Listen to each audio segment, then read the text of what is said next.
வணக்கம் and welcome to அரசியல் பேட்டை. வணக்கம் sir. Sir, Modi as usual வந்து வெளிநாட்டுக்கு சுற்றுப்பயணம் போகிற மாதிரி நேற்று வந்து ஒரு 8 நாள் பயணமாக கிளம்பிட்டாரு.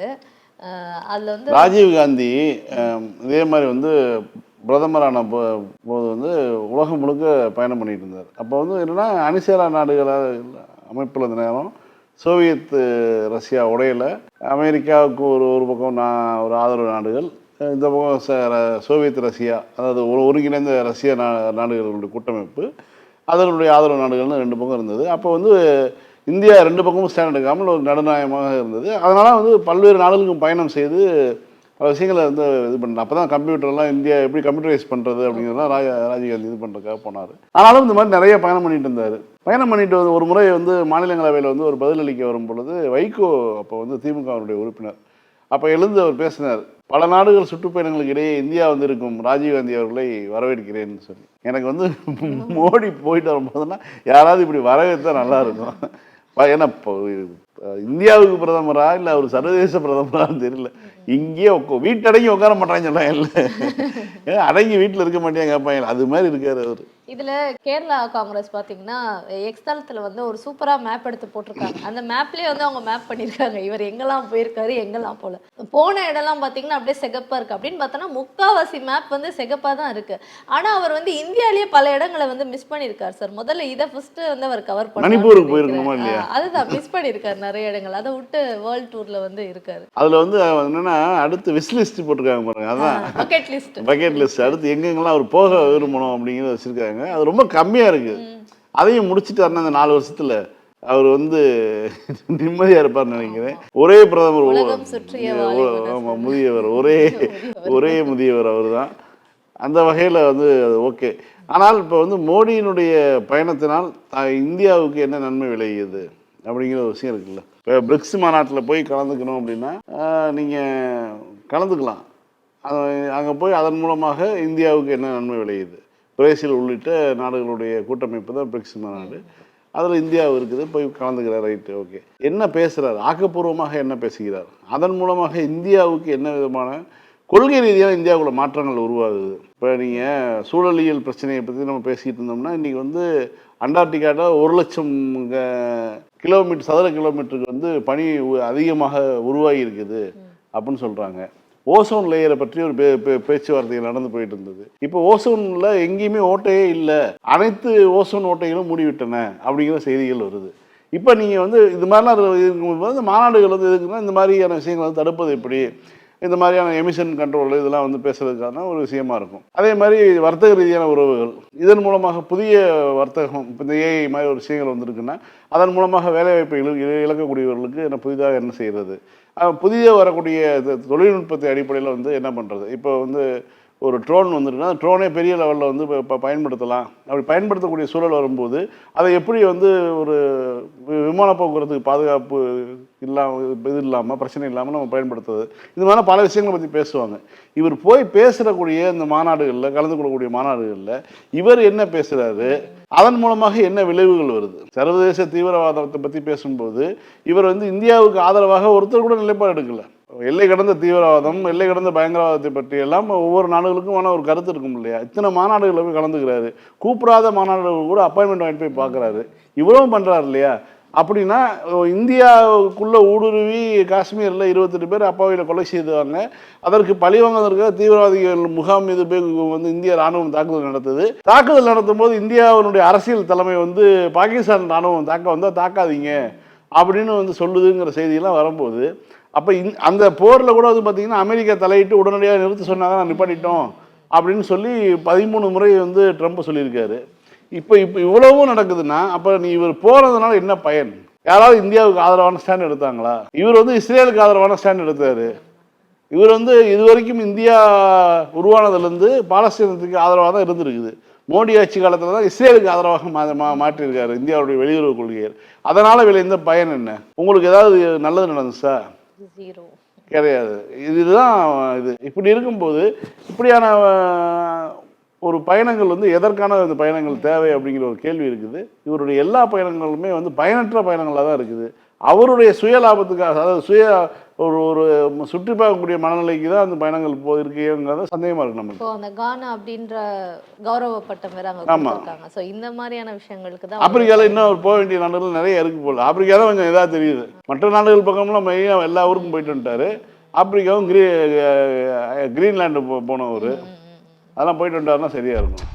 சார், பீகார்ல பாத்தீங்கன்னா ஒரு சிறப்பு தேர்தல் திருத்தம் அப்படின்ட்டு தேர்தல் ஆணையம் வந்து கொண்டு வந்திருக்காங்க. அதாவது கிட்டத்தட்ட 2 கோடி வாக்காளர்கள் கிட்ட அவங்களுடைய பிறப்பு சான்றிதழை வந்து கேட்டிருக்காங்க. அந்த பிறப்பு சான்றிதழை வந்து கொடுத்தாதான் அவங்களுடைய ஓட்டர் ஐடியை வந்து நாங்கள் கன்ஃபர்மேஷன் கொடுப்போம் அப்படின்ற மாதிரி சொல்லிருக்காங்க. இந்த மாதிரி ஒரு சிறப்பு திருத்தங்களை வந்து கொண்டு வரதுக்கு முன்னாடி அரசியல் கட்சி தலைவர்களோட உட்காந்து ஒரு டிஸ்கஷனோ எதையுமே முன்னாடி வந்து சொல்லாம சடனா இதை வந்து கொண்டு வந்திருக்கிறது வந்து வாக்காளர்களுடைய எண்ணிக்கையை வந்து குறைக்கிற மாதிரியான ஒரு விஷயமா தான் இருக்கு அப்படின்ட்டு அங்க பல எதிர்ப்புகள் வந்திருக்கு இப்போ பீகார்ல.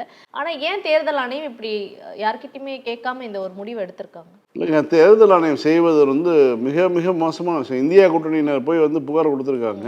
சரி, அதாவது தீவிரமாக திருத்த செயல்பாடுகள் அப்படின்னு சொல்லி பேரில் வந்து சொல்லிட்டு என்ன பண்ணுறாங்கன்னா, பீகாரில் தான் வந்து இந்தியாவில் அதிக புலம்பெயர் தொழிலாளர்கள் கிட்டத்தட்ட வந்து 20 விழுக்காடுக்கு மேலே 25 விழுக்காடுக்கு மேலே வந்து பல்வேறு மாநிலங்களில் வந்து வேலை பார்த்துட்டு இருக்காங்க. பீகாரை சேர்ந்தவர்கள், அதே மாதிரி சத்தீஸ்கரை சேர்ந்தவர்கள், உத்தரப்பிரதேசத்தை சேர்ந்தவர்கள், மத்திய பிரதேசம், உத்தரகாண்ட், இந்த மாதிரி மாநிலங்கள்லேருந்து குறிப்பாக வடகிழக்கு மாநிலங்கள் இங்கெல்லாம் இருந்து இந்தியாவினுடைய பிற பகுதிகளுக்கு வேலைக்கு வந்துட்டு இருக்காங்க. வேலைக்கு வந்திருக்காங்கன்னா அவங்களுக்கு வந்து அங்கே இருக்கக்கூடிய வாக்காளர் அட்டை வாக்கு உரிமையும் வந்து அங்கே இருக்குது அப்படின்னா தேர்தல் நேரத்தில் அவங்க போய் வாக்களிக்கலாம். அதுதான் இதாக இருக்கும். இப்போ இவங்க என்ன சொல்கிறாங்கன்னா, வாக்காளர் அடையாள அட்டையில் இருக்கக்கூடிய பேர் உள்ள நபர்கள் வந்து கையில் வந்து வெறும் ஆதார் கார்டு மட்டுமே ஆதாரமாக கொண்டு வரக்கூடாது, கூடுதலாக பர்த் சர்டிஃபிகேட் எடுத்துகிட்டு வரணும், பிறப்பு சான்றிதழ் எடுத்துகிட்டு வரணுங்கிறாங்க.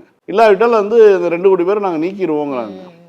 வாக்காளர்களில் 2 கோடி பேர், அதாவது 25 விழுக்காடு வந்து வெளியில் வந்திருக்காங்கன்னா இவர்கள் வந்து வாக்களிக்க வரும்போது வெறும் ஆதார் கார்டு மட்டும் அடையாளமாக கொண்டு வரக்கூடாது, பிறப்பு சான்றிதழும் கொண்டு வரணும்னு சொல்லியிருக்காங்க. இப்படி ஒரு இது வந்து எதுலையுமே கேள்விப்பட்டதே கிடையாது. பிறப்பு சான்றிதழுங்கிறது ஒரு பள்ளிக்கூடத்தில் சேரும்போது கேட்குறது தான். அதை தாண்டி ஸ்கூலை தாண்டி வேற எதற்காக கேட்க போறாங்க? ஏன் சார், ஆதார் இருந்தா வேற எதுவுமே தேவையில்லைன்னு என்னென்ன சொன்னாங்க ஆதாரம் வந்து கட்டாயப்படுத்துறதுக்கு. ஆதாரங்கிறது ஒரு இது போதும், அது இருந்தால் உங்களுக்கு அனைத்து டாக்குமெண்ட்டுக்கும் உங்களுக்கு இதாயிரும். அதுவும் ஆதார் வந்து ஒரு 50 அடி காங்கிரீட் செவருக்குள்ள பாதுகாப்பு இருக்கு அப்படின்னாங்க. அப்போ கடைசியில் பார்த்தா எல்லாருடைய ஆதாரம் வித்துட்டாங்க. ஆமாம், இப்படி இருக்கும்போது வந்து இப்போ இந்த தேர்தல் ஆணையம் செய்வது பக்காவான வந்து பாஜகவுக்கு ஆதரவான வேலை. ஏனென்றால் தொழிலாளர் வர்க்கம் என்பது அவர்கள் கண்டிப்பாக பாஜகவுக்கு வாக்களிக்க மாட்டார்கள். அவர்களுடைய வாக்குகளை வந்து நாம் வந்து நீக்கிட்டோம்னா அதன் மூலமாக வெற்றி வாய்ப்பை எளிதாக்கலாங்கிற ஒரு இதில் தான் இருக்காங்க. குறிப்பாக நீங்கள் பீகார்லேருந்து புலம்பெயர்ந்த தொழிலாளர்களில் 40 விழுக்காடு வந்து அதில் இருக்கக்கூடிய மக்களில் இஸ்லாமிய மக்கள். பீகார்லேருந்து புலம்பெயர்ந்த தொழிலாளர் வராங்க பார்த்தீங்களா, அவங்க வந்து 40% பேர் வந்து இஸ்லாமிய மக்கள், சிறுபான்மை வாக்குகள். அப்போ அவர்களையும் நீக்கிறது. அப்போ ரொம்ப சுலபமாக இஸ்லாமிய வாக்குகள் வந்து தனக்கு எதிராக தான் வரும் அப்படின்னா அதில் இருக்கக்கூடிய அந்த 2 கோடி பேரில் 40% என்ன பார்த்துக்கங்க, அதை வந்து நீக்கிறது. அதுக்கப்புறம் வந்து நீங்கள் வந்து மற்ற பிற்படுத்தப்பட்ட பட்டியலின மக்கள் தான் அதிகமாக இருப்பாங்க, அவர்களுடைய வாக்குகளையும் நீக்குவது அப்படிங்கிற வேலையில் வந்து ஈடுபடுறாங்க. இது மிக மிக மோசமானது, வன்மையாக கண்டிக்கத்தக்கது. இது வந்து ஏன்னா தேர்தல் ஆணையத்தின் மீது நம்பிக்கை போயிடுச்சு, இப்போ நீதிமன்றங்கள் மீது நம்பிக்கை போயிடுச்சு, தேர்தல் ஆணையத்தின் மீது நம்பிக்கை போயிடுச்சுன்னா என்ன நடக்குங்கிறது ஒரு கட்டம் தான். அந்த பாயிலிங் மொமெண்ட்டு தான், கொதிப்பு வந்து உயர்ந்துருச்சுன்னா என்ன ஆகும் அப்படிங்கிறத வந்து நீங்கள் இலங்கையோ வங்காளதேசத்துலேயோ மற்ற மாநில நாடுகளில் தான் பார்த்துட்டு தான் இருக்கீங்க. இதுக்கு ஈடான பண்பாடுடைய மொழி பண்பாடு பழக்க வழக்கங்கள்லாம் இருக்கிற நாடுகள் தான் இதெல்லாம். நீங்கள் இலங்கையாக இருக்கட்டும், நீங்கள் வங்காளதேசமாக இருக்கட்டும், இப்போ இது இந்தியாவுக்கும் அதுக்கும் பெரிய வித்தியாசம் இல்லாத நாடுகள். அங்கெல்லாம் என்ன நடந்துச்சுங்கிறத நீங்கள் பார்த்துட்டீங்கன்னா இந்த மாதிரி செய்ய மாட்டீங்க. ஏன்னா மக்களுக்கு இந்த ஜனநாயகத்தின் மீது நம்பிக்கை இருக்க வரைக்கும் தான், வாக்கு முறையின் மீது நம்பிக்கை இருக்க வரைக்கும் தான் உங்களுக்கு மரியாதை. அந்த இடத்த நீங்கள் வந்து தகர்த்துட்டீங்க, அந்த புனிதத்தை தகர்த்துட்டீங்கன்னா உங்களுக்கு மரியாதை இல்லாமல் போயிடும். உங்களுக்கு மரியாதை இல்லாமல் போயிடுச்சுன்னா மக்கள் கையில் அதிகாரத்தை எடுக்க ஆரம்பிச்சிடுவோம். அது ரொம்ப டேஞ்சர். சார், எடப்பாடி பழனிசாமி அவர்கள் தேர்தல் பயணத்தை வந்து ஆரம்பிக்க இருக்கிறதாவும் அதிமுகவை சேர்ந்த முக்கிய நிர்வாகிகள் எல்லாருமே அதில் கலந்துப்பாங்க. ஆனால் பாஜகவை சேர்ந்தவர்களுக்குமே அவர் வந்து அழைப்பு விடுத்திருக்காரு அப்படின்ற ஒரு செய்தியும் வந்திருக்கே சார். கூடுதலா தமிழகத்தை மீட்பவங்கன்னு சொல்லியிருக்காரு. சேட்டுகளில் வச்சுட்டு போனது அவரு தான். தமிழகத்தை வந்து சேட்டுகளில் அடமானம் வச்சது, குஜராத் சேட்டுகள்கிட்ட அடமானம் வச்சது அவரு தான். மீட்டெடுத்தது வந்து எம்கேஎஸ். இவர் வந்து என்னத்தை மீட்டெடுக்கிறாரா, திரும்ப ஒன்று வைக்கலான்னு ஐடியா பண்ணியிருப்பார் நினைக்கிறேன். மறு அடகு வைக்கலாம், விற்க வாங்க ஆல்ரெடி மறு அடகு வைக்க வாருங்கள்னு அவங்க வச்சிருக்காங்க. இவர் முன்பு அந்த வேலையில் ஈடுபடலான்னு பார்ப்பார்னு நினைக்கிறேன். தமிழ்நாடு முழுக்க ஒரு பயணம் போட்டு முதல்ல அவர் கட்சிக்குள்ளே இருக்கக்கூடிய பிரச்சனைகள்லாம் அவர் தீர்க்கணும். 7ஆம் தேதினு அறிவிச்சிருக்காரு. பயணத்தை தொடங்கட்டும், என்ன சொல்லி வராருன்னு பார்ப்போம். ஆனால் வந்து இவருடைய இந்த பயணம் என்பது அவருடைய குறிப்பாக எங்கெல்லாம் அவர் டெபாசிட் போச்சோ அந்த பகுதியில், ஏன்னா மாவட்ட செயலாளர் கூட்டம் நடத்தி பாதியிலே கை விட்டார் அவர். மாவட்ட செயலாளர்கள் வந்து கூட்டத்தை நடத்தி நான் வந்து எல்லாருக்கும் குறைகள் கேட்க போகிறேன்னாரு, பாதியிலே கை விட்டார். இப்போ 7ஆம் தேதி அறிவிச்சிருக்காரு. இதை எப்படி பண்ண போறாருன்னு பார்ப்போம். இதுக்கு இடையில வந்து ஆங்காங்கே உள்ள பாஜக இவங்க வந்து அழைப்புங்கிற செய்திகள் வருது. மாவட்ட நிர்வாகிகள் தலைவர்கள் அவங்கலாம் வந்து, ஏன்னா அந்த கூட்டணியை வந்து ஒரு இறுக்கமற்ற நிலைமை, ரெண்டு பேரும் முருகல் நிலையில் இருக்காங்க இல்லையா. இந்த டீம் வந்து அந்த டீம் அடிக்க, அந்த டீம் இந்த டீம் அடிக்கிற மாதிரி வந்து ஒரு இதாக இருக்குது. ஸோ அதெல்லாம் வந்து சரி செய்வதற்காக வந்து இவங்களே வந்து பாஜகவுக்கு அழைப்புங்கிற மாதிரி ஒரு விஷயத்தை சொல்லி அதில் கலந்துக்குவாங்க அப்படிங்கிற மாதிரி. ஏன்னா அவங்க எப்பயுமே என்ன பண்ணுவாங்கன்னா, 1000 பேர் அதிமுக கூடி இருந்துச்சுன்னா முன்னாடி 2 காவி திட்டம் போட்டு நின்று அந்த 1000 பேர் அவங்க எதுங்கிற மாதிரி சீன் போட்டுக்குவாங்க. அதான் இப்போ பண்ண போறேன்னு வச்சுக்கோங்க. இந்த கட்சி அவங்க அதை கண்ணு வச்சிருக்கிறதே அதுக்கு தான். இந்த கட்சி அப்படியே வந்து பாஜகவை கன்வெர்ட் பண்ணிக்கலாம் அப்படிங்கிற முடிவில் தான் இருக்காங்க. ஸோ அதை தடுக்கக்கூடிய ஆற்றல்லாம் எடப்பாடிக்கு இருக்கான்னு தெரியல. ஏன்னா அவர் வந்து வழக்கு இல்லாமல் தப்பிச்சா போதுங்கிறது தான். இப்போதைக்கு பாஜக கூட இருந்தோம்னா கொடநாடு கொலை வழக்கு என்ன காட்சி, விசாரணை முட்டு சத்துல போய் நிற்குது. ஏன்னா ஒரு கட்டத்துக்கு மேலே எல்லாத்தையும் கண்டுபிடிச்சாச்சு.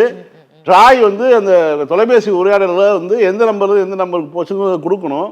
கொடுத்தாதான் நீதிமன்றத்தில் போய் இவங்களுக்கு தொடர்பு இருக்குங்கிறத நிரூபித்து உடனடியாக பெரிய ஆட்களாக இருந்தாலும் பெரிய பெரிய பொறுப்புகள் இருந்தாலும் சரி அவர்களை கைது செய்வதற்கு அந்த ட்ராயினுடைய இது தரணும். 2 நிமிஷத்து வேலை சிஸ்டத்தில் அடித்தா வரப்போகுது. அதை இவ்வளோ வருஷமாக வந்து 4 வருஷமாக தராமல் இருக்காங்க. எவ்வளோ நாள் தான் இவங்க தராமல் இருக்காங்கன்னு நம்மளும் பார்ப்போம். திமுக மீண்டும் ஆட்சிக்கு வரும். இன்னும் அந்த 5 வருஷம் இங்கே தராமல் இருந்துருவாங்களா? அதுக்கு இடையில ஒரு பொது தேர்தல் வருது இந்திய நாடாளுமன்றத்துக்கு. அன்னைக்கு அவங்க ஜெயிச்சிருவாங்களா? என்னைக்கு இருந்தாலும் வந்து ஒரு ஆட்சி மாற்றம் ஏற்பட்டு தானே தீரணும். மோடி என்ன நிரந்தர பிரதமரா? அன்னைக்கு ட்ராயில இருந்து கொடுத்து தானே ஆகணும். அன்னைக்கு கொடுக்குற அன்னைக்கு இருக்கு.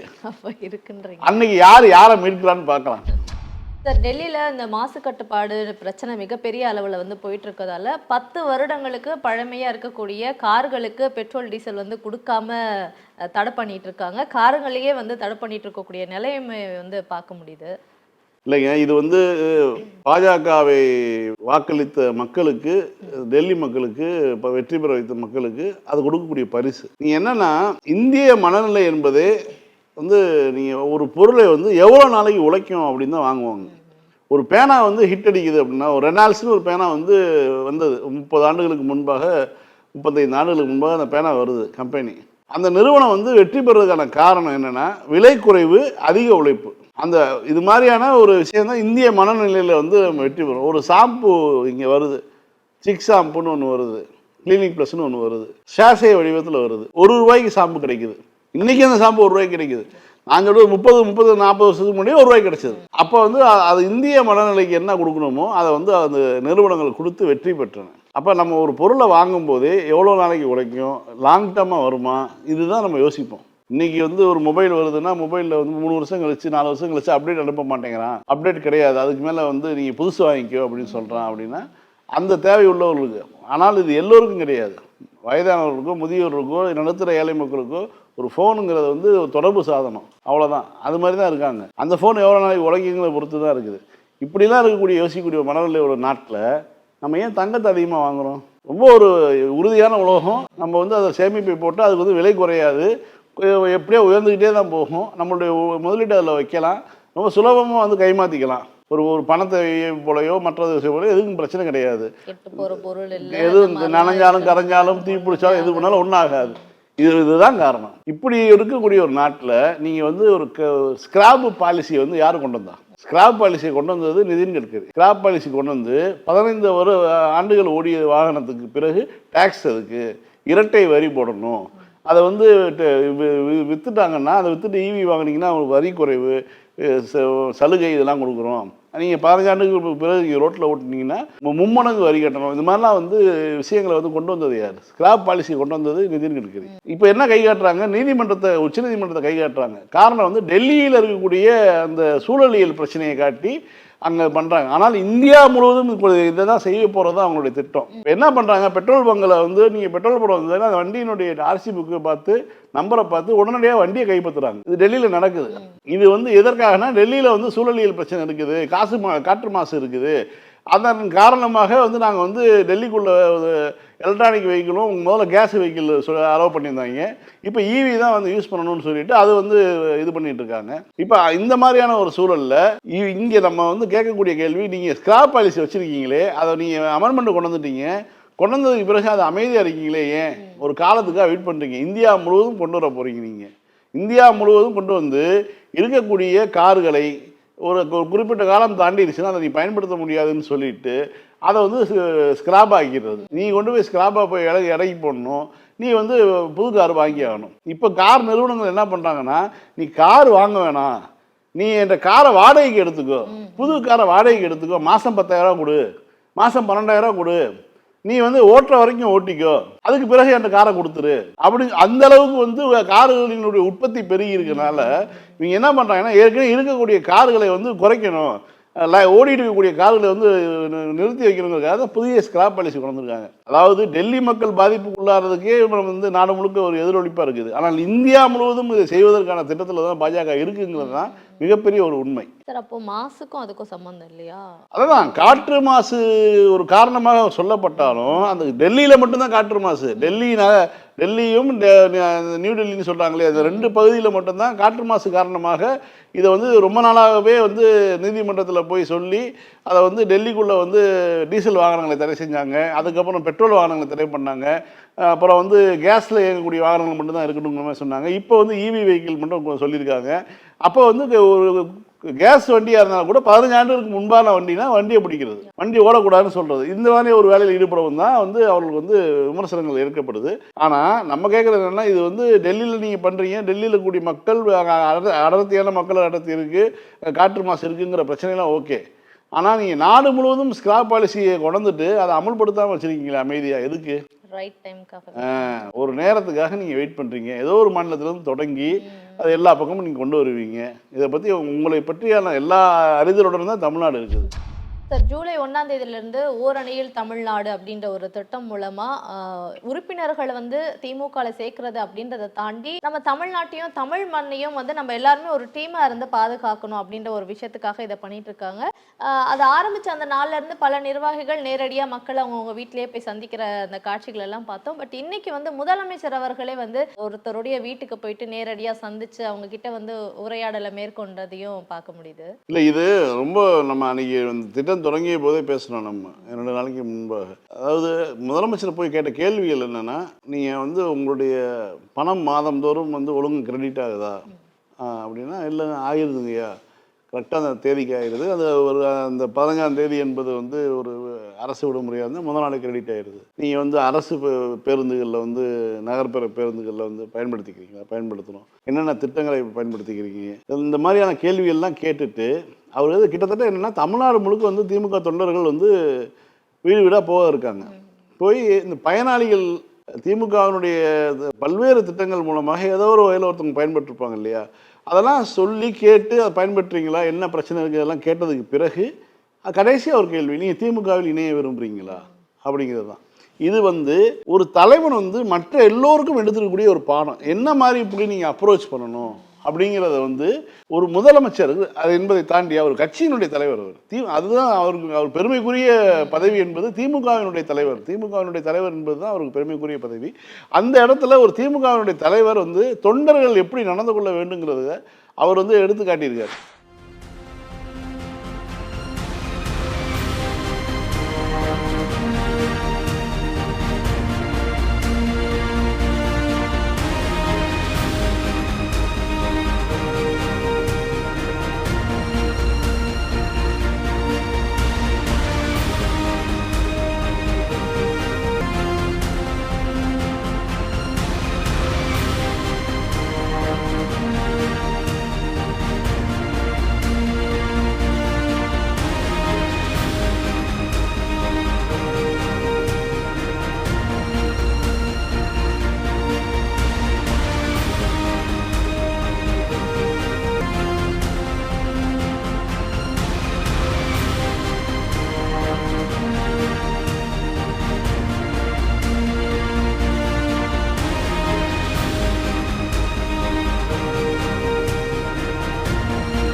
நீங்கள் நல்லா நினச்சி பார்த்தீங்கன்னா தெரியும், சிஏஏ சட்டம் வந்தபோது இந்தியாவிலே முதல்ல ரியாக்ட் பண்ணது திமுக தான். வேறு எந்த அமைப்பும், அதனால் பாதிக்கப்படக்கூடிய அமைப்புகள் கூட வந்து பேசலை. முதல் ஆளாக ரியாக்ட் பண்ணி டெல்லியில் கூட்டம் போட்டாங்க. டெல்லியில் அனைத்து கட்சி எதிர்க்கக்கூடிய கட்சிகளை ஒன்றிணைத்து டெல்லியில் வந்து நம்ம வந்து எதிர்ப்பு குரலை பதிவு பண்ணோம். அதே மாதிரி வந்து தமிழ்நாட்டிலையும் போராட்டங்கள் நடைபெற்றன. ஆனால் வந்து கையெழுத்து இயக்கத்தை வந்து முதலாக இங்கே எல்டாம்ஸ் ரோட்டில் இருக்கக்கூடிய முருகன் கோயில் வாசலில் இருந்து கோயிலுக்கு உள்ளே போயிட்டு கடவுளை வணங்கி விட்டு வெளில வராங்க பார்த்தீங்களா, அவங்ககிட்ட கையெழுத்து கேட்டார். இதே முதல்வர் தான், அன்னைக்கு திமுக தலைவர் தான் அன்னைக்கு வந்து கையெழுத்து கேட்குறாரு. கோயில்கிட்ட போய் முருகனை வணங்கிட்டு வரவங்ககிட்ட உன்னுடன் பழகக்கூடிய, உன்னுடன் வாழக்கூடிய சக ஒரு சிறுபான்மை மக்களுடைய பக்கத்து வீட்டுக்காரனை வந்து இரண்டாம் தர குடிமக்களாக மாற்ற முயற்சிக்கு பண்ண போகிறாங்க. இது சிஏங்கிற பேரில் வந்துட்டு அடுத்து என்பிஆர் அது இதுன்னு வரிசையாக அவங்க வந்து பெரிய ஒரு திட்டத்தோடு இருக்காங்கங்கிறத விலக்கி கையெழுத்து கேட்டார்.